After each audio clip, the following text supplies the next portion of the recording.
President হিসেবে প্রথম বিদেশ সফরের অংশ হিসেবে মধ্যপ্রাচ্যে গেলেও বন্ধুরাষ্ট্র ইসরায়েলে যাচ্ছেন না আমেরিকার প্রেসিডেন্ট ডোনাল্ড ট্রাম্প। মধ্যপ্রাচ্যের ৩ দেশ সৌদি আরব, কাতার ও সংযুক্ত আরব আমিরাতে যখন ব্যস্ত সময় পার করছেন প্রেসিডেন্ট ট্রাম্প, সৌদিতে বসে সই করছেন একের পর এক ব্যবসায়িক চুক্তি, তখন ইসরায়েলের ব্যাপক চেষ্টার পরও প্রেসিডেন্ট ট্রাম্প সাফ জানিয়ে দিয়েছেন তার সফরের তালিকায় নেই ইসরায়েলের নাম।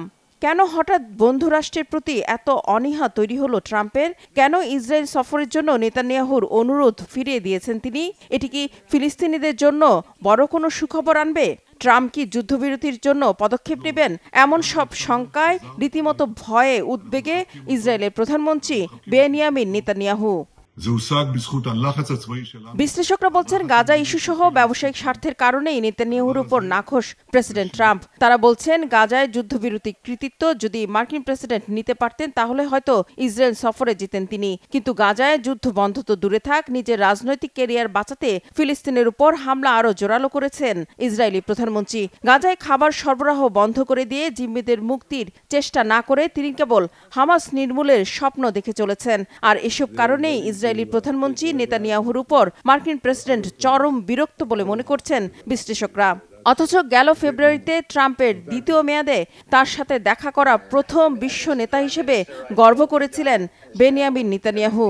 এছাড়া মধ্যপ্রাচ্য সফরের আগে প্রেসিডেন্ট ট্রাম্প এমন কিছু পদক্ষেপ নিয়েছেন যার ফলে ইসরায়েলি প্রধানমন্ত্রীকে কেবল হতাশ দর্শক হিসেবে দেখা গেছে। পরমাণু ইস্যুতে ইরানের সাথে দফায় দফায় আলোচনা, ইয়েমেনের হুতিদের সাথে যুদ্ধবিরতিতে যাওয়া, ইসরায়েলকে পাশ কাটিয়ে গাজায় শেষ জীবিত আমেরিকান জিম্মি অ্যাডান আলেকজান্ডারকে মুক্ত করার জন্য হামাসের সাথে সরাসরি আলোচনা ও চুক্তি সইয়ের মতো ঘটনাগুলো নেতানিয়াহুকে একেবারে কোণঠাসা করে দিয়েছে, বুঝিয়ে দিয়েছে আমেরিকার কাছে নেতানিয়াহুর গুরুত্ব কতটা কম। তবে সবচেয়ে বড় বিষয় আর্থিক ও ব্যবসায়িক স্বার্থ। ট্রাম্পকে যা দিতে পারবে মধ্যপ্রাচ্যের ধনী আরব দেশগুলো তা দিতে পারবে না নেতানিয়াহুর ইসরায়েল। এর মধ্যে আমেরিকার কাছ থেকে হাজারো কোটি ডলারের মার্কিন অস্ত্র কিনছে সৌদি আরব ও সংযুক্ত আরব আমিরাত।